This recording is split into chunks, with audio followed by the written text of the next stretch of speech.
Hello everyone. Today we're going to look at basic uses of the graphing calculator.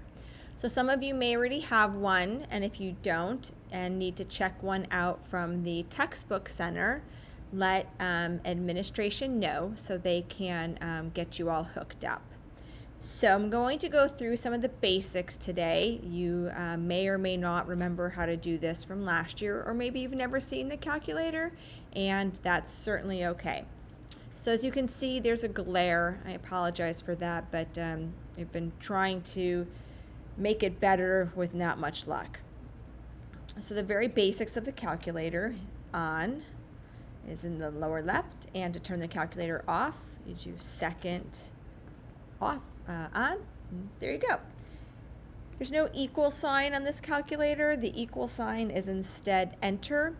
I think the rest of it you can figure out. We're going to look at the first graph. The first equation on the assignment says y equals 2 times the square root of 9 minus x minus 4. Okay. The top 5 buttons here underneath the screen are all buttons that are associated with graphing of some sort. Graphing tables, graphing different shapes, maybe doing lines and curves of best fit, but anything graphing is related to these 5 buttons here. So first thing I'm going to do is type in y equals. And as you can see, I have a bunch of stuff in there from the last time I used my calculator. So if you want to get rid of any information that's already in there, you can just push clear and it magically goes away. If you don't want to get rid of an equation that's in there, if you left arrow, so the cursor is flashing on the equal sign, and you push enter and it's not going to show, let me just type something in. Okay. Let me just type in something funny. Okay. If you want to keep the equation in the y1 or y2 or y3 or wherever, but you don't want it to graph, you can left arrow, push enter on the equal sign, and that equation will stay in your calculator, but it won't show up on the graph. So that's a pretty useful tool. I don't need anything, so I'm going to push clear. Here we go. 2. The square root key is second, and it's above the x squared.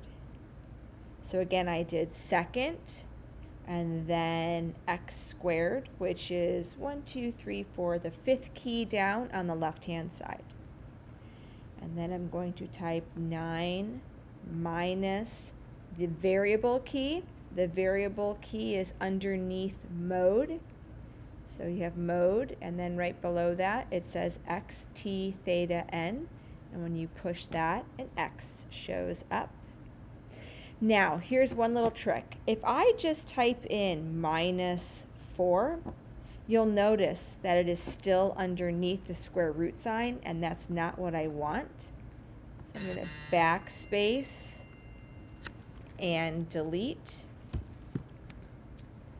And then to get out of the square root symbol, you need to right arrow and minus 4.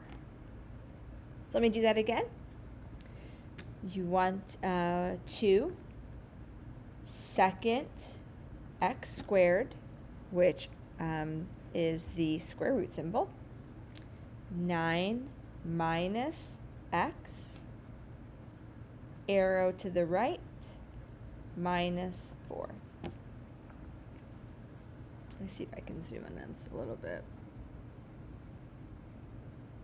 Sort of better. I don't know. I may have made it worse. I'm out of practice. We'll get it all. We'll get it all down between now and when this is all over. Okay, I've been doing a lot of graphing on my calculator. So one of the best tips for getting the equation to show up is the 5 keys right here. Zoom. And then number 6 says standard, this is going to take you to a standard window, and I'll show you what I mean by that in a minute. Push enter and let's see what happens. Oh, and look at that. Well, that's kind of an interesting picture. It looks like it's kind of sort of curvy, and then it looks like it kind of stops here on the right hand side. Let me show you what I mean by a standard window. If you push the second graphing key window, this is the standard window. X goes from -10 to 10. So the x-axis goes from -10 to +10 by increments of 1.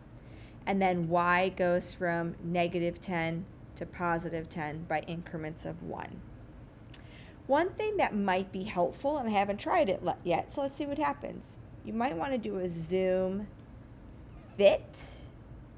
And I think that might be at 0. Yeah, zoom fit. This might give us a better picture. Let's see. It doesn't really look much different. It doesn't really look much different. But that is a very basic intro on how to graph on the calculator. You know, let me just show you one other thing. Let's go back to y equals. So let's say I want to type in another equation. So let's do the second one. Second square root 100 minus x, and then squared. I'm just going to push the x squared key right here, right above log, and it gives you x squared. I'm going to turn off the top equation. So when I turn off the top equation, I simply arrowed up, and then I went left to highlight the equal sign and push enter, and you'll notice that the equal sign is no longer darkened in. And I'm going to do a zoom standard, which is a zoom 6. Ooh, check this one out. Wow, that looks totally different. That looks totally different.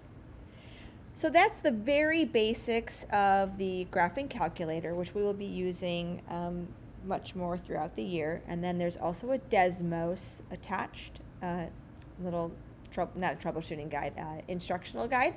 Which one's better? It makes no difference. I tend to use the graphing calculator because that's what I'm comfortable with. You might prefer to use Desmos.